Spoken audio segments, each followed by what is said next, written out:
al-hibah. Hibah kita sering kita dengar, dan istilah itu bukan istilah yang asing lagi bagi orang kita. Walaupun asalnya hibah itu dari bahasa Arab, tetapi telah menjadi bahasa kita, menjadi bahasa nasional bagi bangsa Indonesia, bahasa Melayu. Sehingga kalau orang disebut hibah, maka mereka memahami. Dan hibah itu secara bahasa sebenarnya berasal dari bahasa Arab yang berarti adalah al-i'ta, atau pemberian yang dilakukan oleh seseorang kepada orang lain tanpa ada niat atau tanpa mencari imbalan. Jadi diberikan cuma-cuma. Itulah namanya hibah. Dan hibah ini diatur dalam Islam, dan ia yang merupakan perkara yang disyariatkan oleh syariat Islam oleh Allah Subhanahu wa taala. Dalam Al-Qur'an banyak sekali, dan juga dalam hadis Nabi Muhammad SAW terdapat kalimat hibah. Satu contoh dalam Al-Quran, surat Maryam, Allah Ta'ala berfirman, wa inni khiftul mawaliya min warai wa kanat imraati aqira fahab li min ladunka waliya yarisuni wa yarisu min ali yaqub wa ja'alhu rabbi sardiya. Allah mengatakan, sesungguhnya aku takut, aku khawatir terhadap mawaliku setelah peninggalan aku. Wa kanat imraati aqir, dan istriku dari sisi lain adalah seorang wanita yang sudah akhir, yang sudah mandul, sudah berumur tua. Yarisuni wa habli min ladunka waliyan. Karena itulah wahai Allah, habli, berikanlah, anugerahilah aku dari sisimu seorang putra. Yarisuni wa yarisu min ali Yaqub, yang akan mewarisi aku dan mewarisi dari keluarga Yaqub. Wa ja'alhu rabbi radiya, dan Allah menjadikan seorang tersebut diridhoi oleh Allah Subhanahu wa taala. Inilah kalimat hibah, berikan, anugerahi kepadaku. Itu asal daripada kalimat hibah tersebut. Sebagaimana juga dalam surat Ali Imran, qala rabbi habli min ladunka dzurriyyatan thayyibah innaka sami'ud du'a.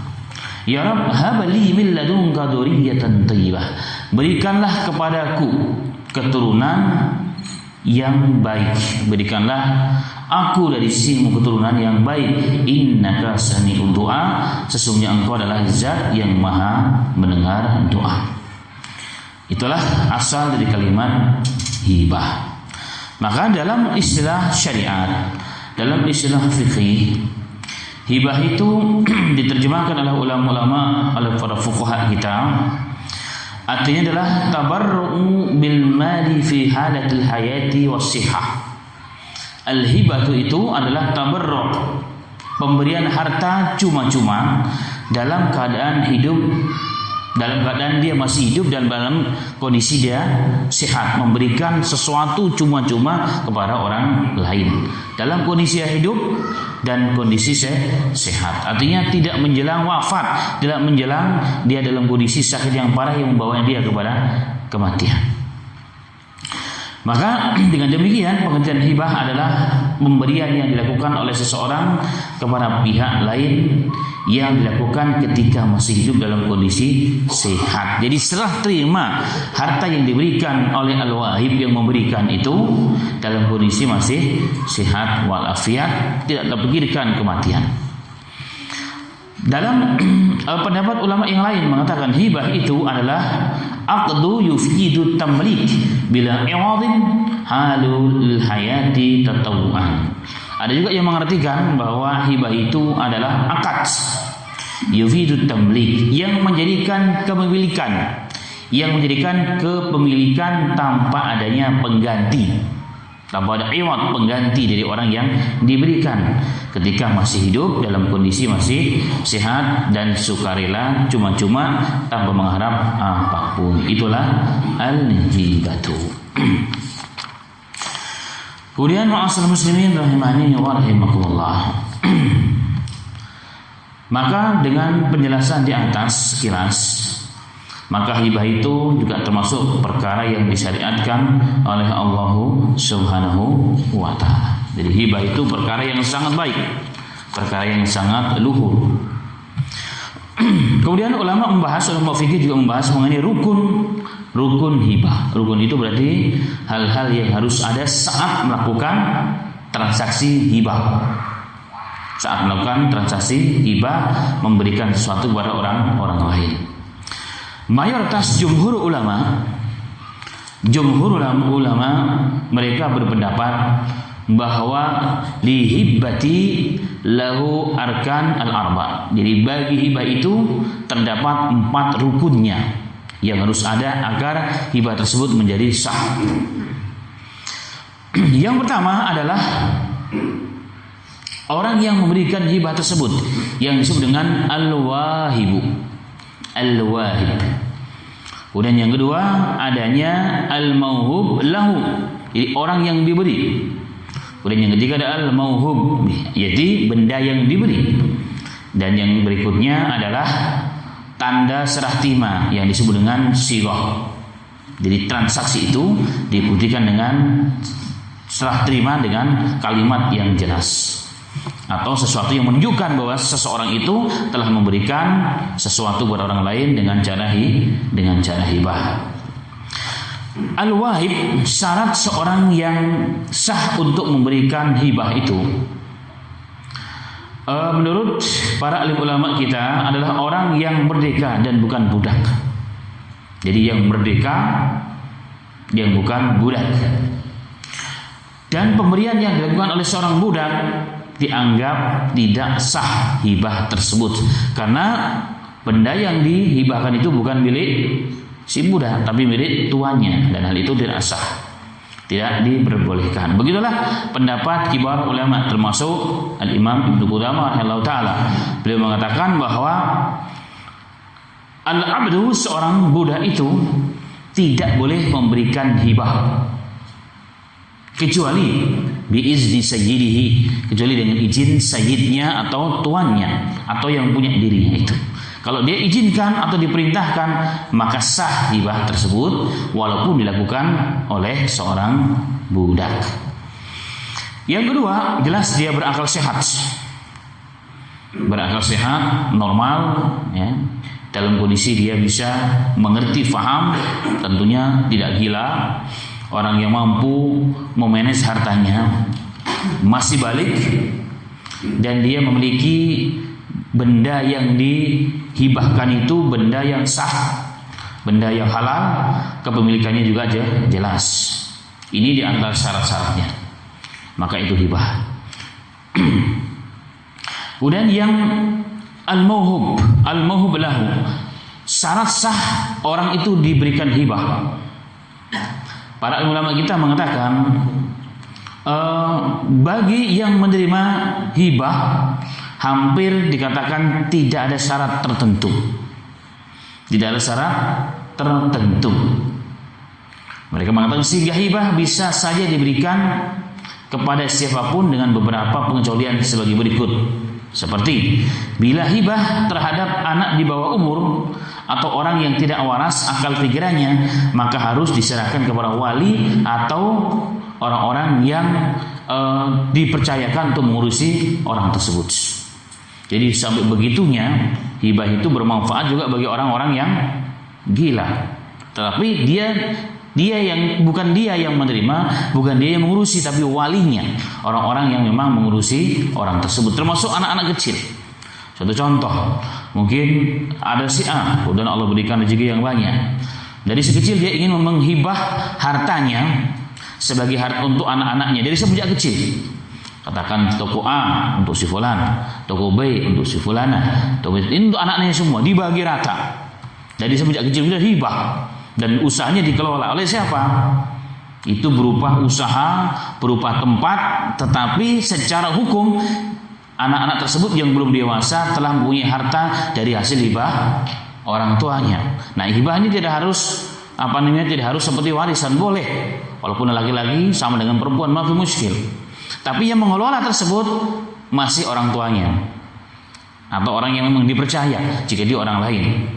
Tetapi catatannya dia adalah harta daripada anak tersebut. Ini juga salah satu cara mempersiapkan generasi kita yang akan datang kelak. Sehingga nanti kalau qadarullah orang tuanya mungkin karena umur tidak ada yang tahu, walaupun sekarang masih sehat, tiba-tiba dipanggil oleh Allah Ta'ala dalam kondisi yang lain, anak-anak tersebut sudah dipersiapkan dengan harta hibah. Dan ini juga banyak dilakukan oleh sebagian manusia untuk menjaga hal tersebut, kelangsungan daripada kehidupan anak-anak yang akan ditinggalkan oleh orang-orang. Jadi jauh-jauh kita sudah bersiapkan. Dalam hal ini boleh, karena hibah itu bukan warisan. Hibah itu bukan warisan. Boleh sama antara laki-laki dengan perempuan. Si A tokonya B ini, si B tokonya ini sama, isinya sama, mahalnya sama, harganya sama, besarnya sama, diperbolehkan laki-laki dengan perempuan. Kenapa? Karena bukan harta waris. Ini diantara syarat daripada hibah, khusus terkait dengan al-mauhub lahu. Ini orang yang diberikan harta hibah itu sendiri. Baik, kemudian yang terkait dengan al-mauhub, harta yang dihibahkan. Para fuqaha mengatakan di antara syarat-syarat yang diperkenan, yang diperbolehkan, yang diperkenankan oleh para fuqaha, harta yang dimauhubkan, yang dihibahkan itu di antaranya jelas barangnya itu jelas barangnya, secara identitas itu jelas, kepemilikannya juga jelas, baru sah. Kalau orang menghibahkan, saya hibahkan mobil, saya punya mobil, ada 4 mobil, salah satu di antara mobil itu nggak jelas, nggak boleh. Harus jelas, mobil yang warna ini, nomornya ini, nomor polisinya ini. Itu harus jelas. Saya hibahkan ikan yang paling besar di lautan untuk anakku, nggak bisa, nggak jelas. Kenapa? Karena harta itu bukan miliknya dan tidak jelas, sama dengan guyonan saya. Kemudian akad hibah atau pemberian satu barang yang dinyatakan tidak sah jika saat hibah barang yang dihibahkan tidak ada. Ada identitasnya, tapi ketika mau dihibahkan nggak ada barangnya, juga nggak sah. Sama, karena barang tersebut tidak ada, ghairu mawjud, tidak ada. Kemudian ma'asal muslimin rahimani wa rahimakumullah, jelas barang itu halal ya, kepemilikannya jelas, orang yang punya barang itu sendiri. Kemudian ada beberapa catatan oleh Al-Imam Said Sabiq tentang hibah dalam hal ini. Jika ada seseorang yang memberikan hibah, secara pernyataan sighah telah jelas, saya memberikan hibah si fulan dengan harta bla bla bla bla bla, tempatnya jelas, bentuknya jelas, semuanya jelas. Kemudian yang al-wahib itu qadarullah, padahal dia sehat walafiat sebelumnya, tiba-tiba meninggal dunia. Tiba-tiba meninggal dunia, apakah sah pemberian tersebut ataupun tidak? Secara sighah, ini syarat yang terakhir, secara sighah dia telah memberikan harta tersebut. Hartanya jelas, identitasnya jelas, tetapi belum diberikan secara langsung, belum qabdah, belum saya serahkan ini loh hibahnya, belum. Tapi jelas semua sudah mengerti, sudah paham. Barang itu ada di sini, ini buktinya, ini surat-suratnya, tempatnya sama-sama tahu, tapi belum dipegang oleh orang yang diberikan hibah tersebut.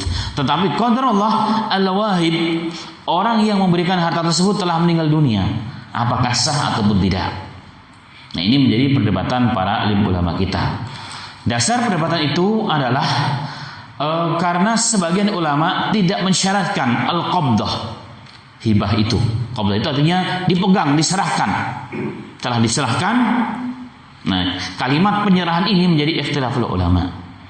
Bagi sebagian ulama, may yara anna al-hibbata tastahiqu lil mawhub lahu mujarrad al-aqd la yashtarut qabdaha aslan li anna al-aslu fil uqud annaha tasihu biduni ishtirat al-qabdah misal bai' kama sabaqtu isyara ilaihi. Bagi ulama yang berpandangan atau yang berpendapat bahwa hibah itu hanya dengan akad sigoh yang jelas itu sudah sah, walaupun barang al-mauhub yang diberikan kepada al-mauhub lahu itu belum diterima, maka sah walaupun meninggal dunia sebelum dipegang oleh yang diberikan tersebut. Nah, ini bagi ulama-ulama yang mengatakan, yang berpendapat bahwa al-qabdah itu bukan syarat dalam hibah. Dan di antara ulama yang berpandangan seperti ini adalah Imam Ahmad, Imam Malik, dan Abu Thawr dan Ahlu Dhahir, Daud Dhahiri dan lain sebagainya. Sedangkan sebagian ulama seperti Imam Abu Hanifah, Imam Sufyan Ats-Tsauri, Imam Syafi'i rahmatullahi alaih dan lain sebagainya yang mengatakan innal qabda syartan min syuruti sihhatiha, bahwa menerima langsung naqdan cash benda yang dihibahkan itu merupakan syarat sahnya hibah. Maka jika yang memberikan al-wahib meninggal dunia, walaupun secara akad sudah terjadi, transaksi sudah terjadi, barangnya jelas, semuanya jelas, tapi belum sempat diberikan secara langsung, keburu yang memberikan itu meninggal dunia, maka Imam Syafi'i, Imam Malik, Imam Abu Hanifah, Imam Sufyan Ats-Tsauri mengatakan maka hibahnya batal, tidak sah, tidak terjadi. Si A memberikan rumah, ini sertifikatnya, ini kuantitasnya, saksinya semuanya ada, tempatnya sudah tahu, ini semua tahu. Belum diserahkan langsung rumah itu, atau mungkin emas, satu-satu emas, semua sudah ada, suratnya sudah jelas, harganya jelas, tapi masih simpan di rumah karena mungkin transaksi terjadi dalam perjalanan. Tapi sudah jelas semuanya, bahkan ada saksinya. Sebelum yang di rumah yang memberikan emas tersebut meninggal dunia, padahal saksinya ada, suratnya ada, maka dalam hukum hibah menurut Imam Syafi'i dan Imam Abu Hanifah maka tidak sah, berarti tidak sah. Berbeda dengan menurut Imam Ahmad dan Imam Malik sah karena akad telah terjadi, sedangkan al-qabdah bukanlah syarat sah untuk hibah. Untuk hibah. Taib. Kemudian syarat berikutnya adalah sighah. Sighah adalah lafaz perkataan yang menyatakan transaksi tersebut, atau biasa umumnya dipandang dengan ijab dan qabul, serah terima dengan kalimat yang jelas. Para ulama, para fuqaha sepakat bahwa ijab kabul dalam hibah itu mu'tabar, diperhitungkan. Akan tetapi haula'i yakhtalifuna, mereka berselisih dalam atau tentang sighah perkataan itu yang dianggap mu'tabar tersebut. Dalam hal ini terbagi menjadi dua pendapat. Jumhur ulama mensyaratkan adanya ijab qabul dalam hibah. Saya berikan ini kepada fulan, saya berikan benda ini, mobil ini kuncinya, silakan terima. Saya terima pemberian Anda, itu namanya ijab qabul. Nah, ini menurut jumhur ulama ijab qabul seperti itu hukumnya harus, dan bahkan merupakan syarat. Berarti kalau tidak ada itu, maka batal hibah tersebut. Kecuali madhab Hanabilah, mereka memandang bahwa serah terima tanpa didahului kalimat penyerahan atau akad tersebut dalam hibah itu juga sah, selama menunjukkan adanya serah terima. Jadi tidak harus dengan kalimat yang jelas. Pokoknya indikasi bahwa si A itu memberikan kepada si B, itu bagi Imam Ahmad dan orang yang sebagainya sah saja.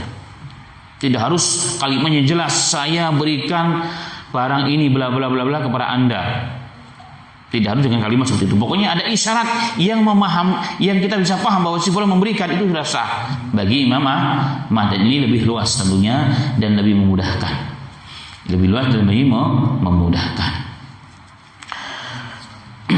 Dan itu biasa terjadi, ya, itu biasa terjadi dalam banyak hal. Nah, sudah ambil sajalah. Sudah ambil, pakai saja, ambil sajalah. Itu juga kalau bagi pendapat Imam Ahmad itu termasuk apa? termasuk sighah hibah. Si fulan pinjam mobil, pinjam motor. Nah, kelihatannya si A ini cocok disenang dengan motornya. Maka si B yang punya motor, gimana bang motor yang dipakai? Oh bagus, cocok kayaknya dengan saya. Ya sudah, pakai saja antum. Udah nggak usah dikembaliin. Ini kalimatnya apa? Kita sudah paham bahwa itu adalah hibah sebenarnya. Nah, bagi pendapat Imam Ahmad itu sah. Karena kita sudah mafhum, kita sudah paham. Tidak harus resmi, pakai salaman, pakai akad dan seterusnya. Dan ini justru yang banyak berlaku, yang ma'mul diamalkan oleh kebanyakan kaum muslimin di mana-mana. Itu sah secara hukum. Dan itu sah secara hukum. Kemudian ma'asyiral muslimin rahimani wa rahimakumullah.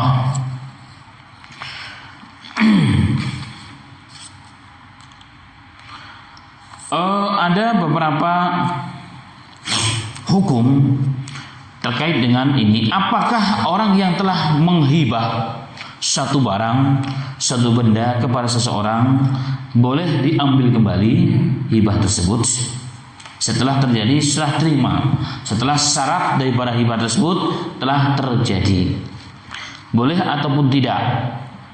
Boleh ataupun tidak? Mayoritas para alim ulama kita mengatakan bahwa hibah itu kan sesungguhnya bersifat mengikat, permanen.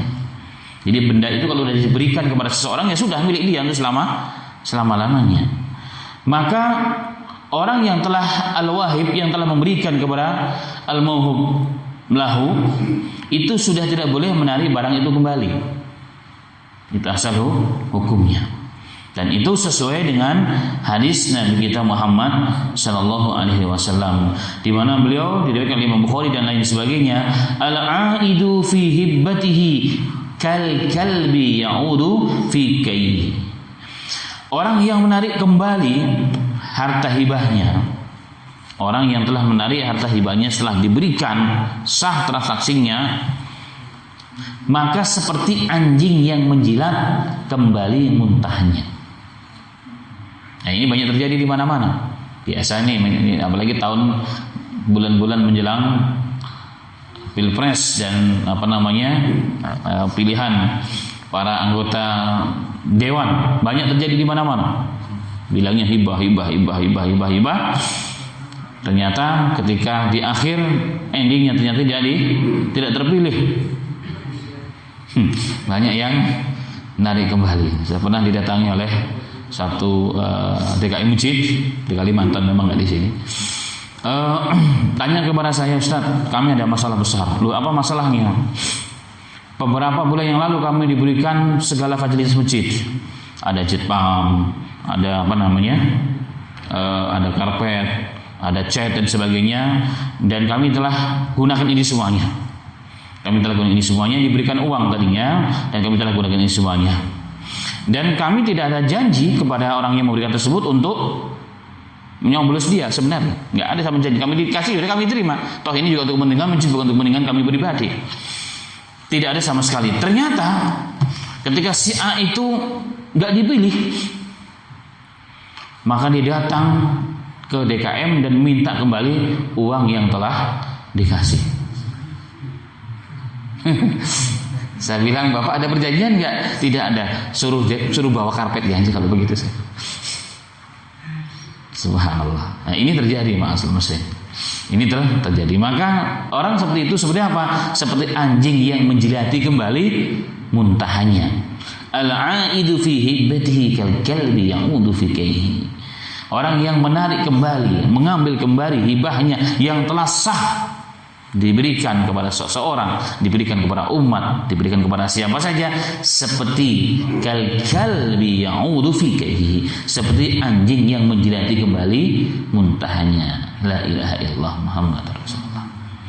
Dalam hadis yang lain, dalam riwayat Abu Dawud, dalam teks yang sedikit berbeda, sallallahu alaihi wasallam juga bersabda, la yahillu li rajulin ayyutiya atiyatan aw hibatan summa yarji fiha ila walid fima yu'ti waladahu.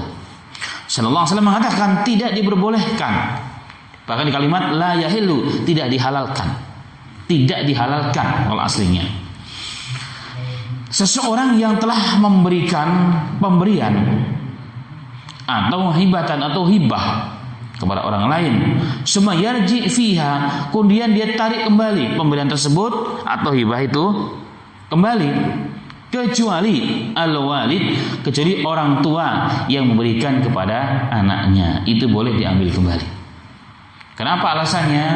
Karena milik anak adalah milik orang tua. Anta wa maluka li abik.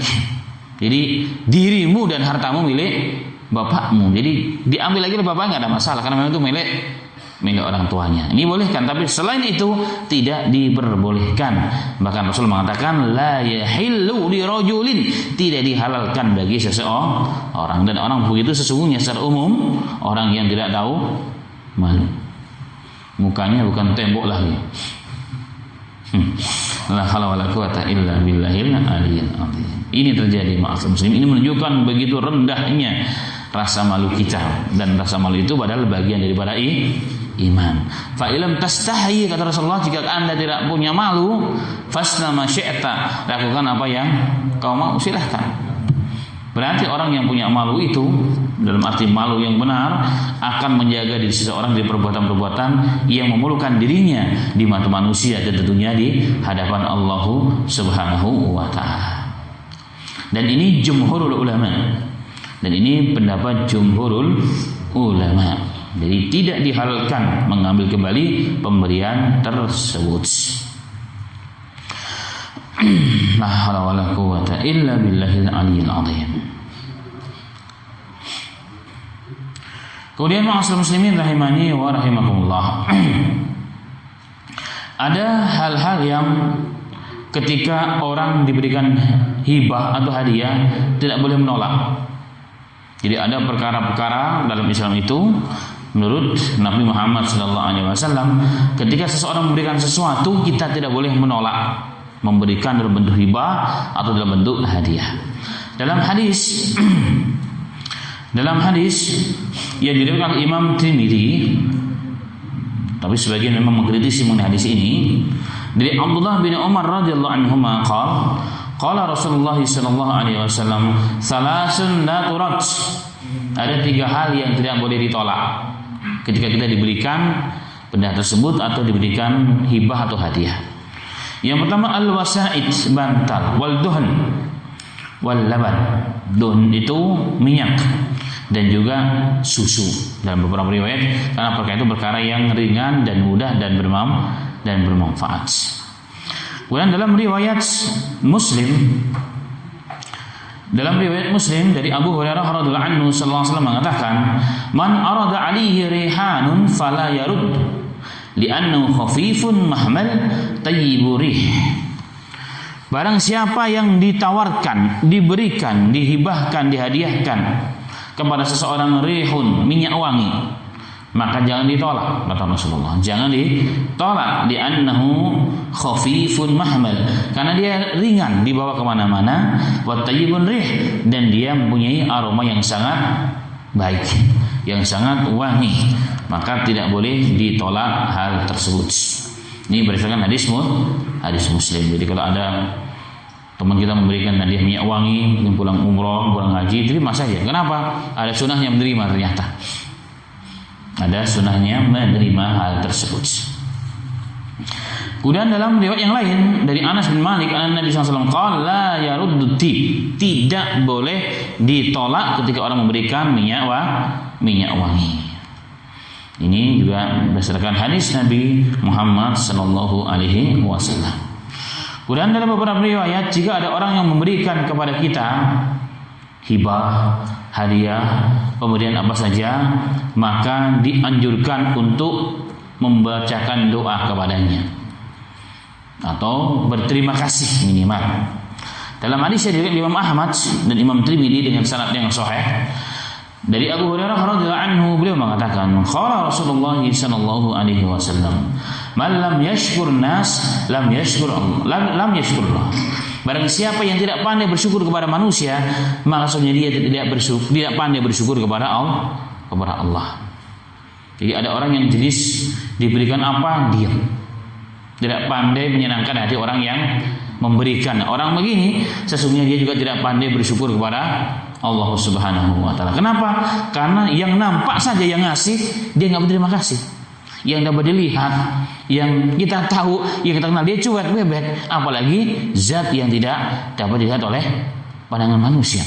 Dan orang begini agak susah ini. Jadi kasih nggak pernah berterima kasih. Padahal mengucapkan terima kasih merupakan perintah agama. Merupakan perintah agama dan tanda dia bersyukur atas nikmat Allah Subhanahu wa taala yang Allah berikan melalui teman kita atau saudara kita, adalah orang yang memberikan kepada kita, walaupun hakikatnya kita paham itu semua daripada Allah Subhanahu wa taala. Kemudian dalam hadis yang lain yang diriwayatkan Imam Abu Dawud dan Tirmidzi dari Jabir bin Abdullah radhiyallahu anhuma, an Nabi sallallahu alaihi wasallam anhu qala, man u'tiya ata'an fawajada falyajzihi wa man lam yajid falyuthan fa inna min al-asl man asna faqad syakara wa man katama faqad kafara wa man tahalla bima lam yu'ti kana kalabisi sawbi zuri. Sallallahu alaihi wasallam mengatakan, man u'tiya ata'an, barang siapa yang diberikan, barang siapa yang diberikan pemberian, barang siapa diberikan pemberian, fawajada falyajzi, dan fawajada syi'atan minal mal, ada orang memberikan kepada kita sesuatu dan orang yang diberi ternyata dia juga ada rezeki, punya keluasan, maka dia dianjurkan untuk memberi sesuatu lagi kepada orang tersebut. Orang memberikan kita sesuatu, katakan diberikan mungkin hadiah apa begitu, jika kita punya juga maka berikan sesuatu tersebut, mungkin yang berbeda. Contohnya orang pulang dari kampung, di kampungnya mungkin dia bawa makanan khusus yang tidak ada di kampung tetangga kita, katakan pisang keripik rasa apalah begitu kan. Nah kita tahu kita juga punya nih keripik tapi rasanya beda, maka berikan, tukeran. Nah hikmahnya apa? Agar kita tidak ada rasa rasa utang budi kepada teman kita. Itu hikmahnya, agar tidak ada rasa utang budi dengan teman kita. Jadi saling menyenangkan, saling berbagi. Tahadu tahabu. Rasulullah mengatakan, salinglah memberikan hadiah, pertukarlah hadiah, maka akan muncul kasih sayang. Itu jika ada, kata Rasulullah SAW, jika ada, falyajzihi, maka berikanlah juga balasannya, cash kepada orang tersebut. Kalau teman kita ngasih mobil, kita kasih mobil juga kepada dia. Kasih makanan juga kepada dia. Bertukar itu merupakan perintah Nabi Muhammad SAW. Faman lam yajid, barang siapa yang tidak mendapatkan hartanya, mungkin dalam kesempitan kebetulan ya, jangankan memberi makanan, jangan pulang kamu nggak bisa. Minimal apa kata Rasulullah? Maka pujilah dan berterima kasihlah. Maka orang yang mengucapkan jazakumullah khair, maka dia sesungguhnya telah bersyukur kepada Allah Subhanahu wa taala. Barang siapa yang itu pun tidak terucap dari mulutnya, maka dia telah kufur dengan nikmat Allah. Karena sesungguhnya Allah telah berikan nikmat melalui orang, tapi dia tidak pandai bersyukur. Tidak pandai menyenangkan orang lain, walaupun hanya dengan kalimat yang tidak perlu biaya, yang tidak perlu dana, nggak perlu waktu, nggak bisa. Orang udah ngasih kita harta, mengasih sesuatu nyenang hati kita, tapi kita membalas dengan lisan pun nggak bisa. Nah orang begini kata Rasulullah SAW, man katama faqad kafar, barang siapa yang tidak mampu mengucapkan dengan lisan sebagai bentuk terima kasih, dia telah kufur nikmat Allah, kufur dengan nikmat Allah Subhanahu wa taala. La haula wala quwwata illa billahil aliyyil azim. Kemudian Nabi Muhammad SAW juga bersabda, man sana ilaihi ma'ruf faqala li fa'ili jazakallahu khairan faqad ablagha fis sanah. Barang siapa yang telah diberikan sesuatu yang baik, atau orang telah berlaku baik kepada kita, maka Rasul mengatakan, ucapkanlah kepada orang yang telah berlaku baik kepada kita, jazakallahu khairan, semoga Allah memberikan balasan yang terbaik.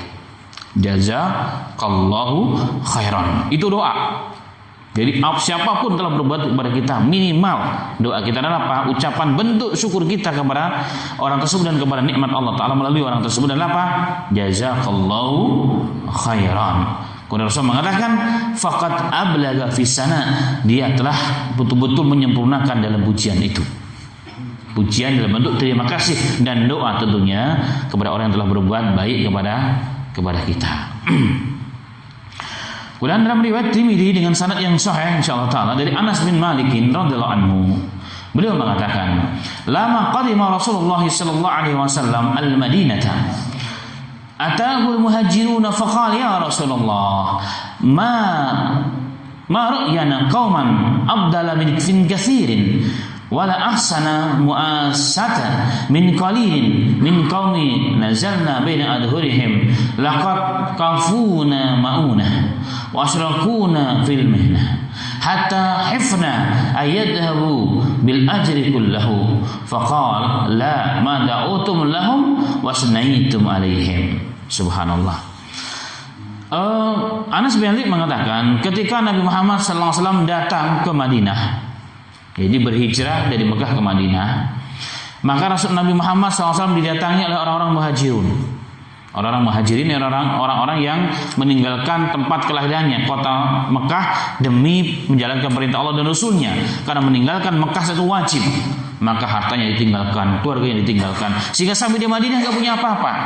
Maka orang Madinah yang sangat paham kondisi saudara-saudaranya se-Islam, seperjuangan dari Mekah, maka dibagi apa yang mereka bisa. Hartanya diparuh. Wahai teman, saya punya harta sekian, siapa jadi dua silakan ambil separuh. Kebunnya dibagi separuh, semua dikasih separuh. Rumahnya masya Allah semua diparuh. Bahkan Abdurrahman bin Auf pernah dikatakan oleh saudara angkatnya di Madinah, wahai Abdurrahman, Rasulullah telah mempersaudarakan aku dengan engkau. Saya punya istri dua. Kamu lihat mana yang paling cantik yang kamu mau. Nanti saya ceraikan, kalau sudah selesai idahnya kamu nikahi. Sampai sebegitunya. Itu terjadi zaman sahabat. Tetapi kaum muhajirin juga orang yang sangat menjaga kehormatan dirinya. Gak mengatakan, oh kebetulan memang saya lagi gak ada, istri saya ketinggalan di Mekah. Gak begitu mereka. Mereka orang yang afif, orang yang menjaga kehormatannya. Gak menggunakan kesempatan dalam kegalauan. Mereka orang yang sangat hebat, tidak menunjukkan itu. Apa kata Abdurrahman? Jazakallah khair. Terima kasih wahai saudaraku, sudah tunjukkan mana pasar. Karena jiwa Abdurrahman seorang tajir ulum. Subhanallah. Maka dikatakan bahkan tanah dipegang di tangannya bisa jadi emas. Artinya bukan disulap jadi emas, tapi bisa diputar menjadi harga emas. Itu Abdurrahman. Udah, gak usah repot-repot, tunjukkan saja, bantu aku di mana pasar.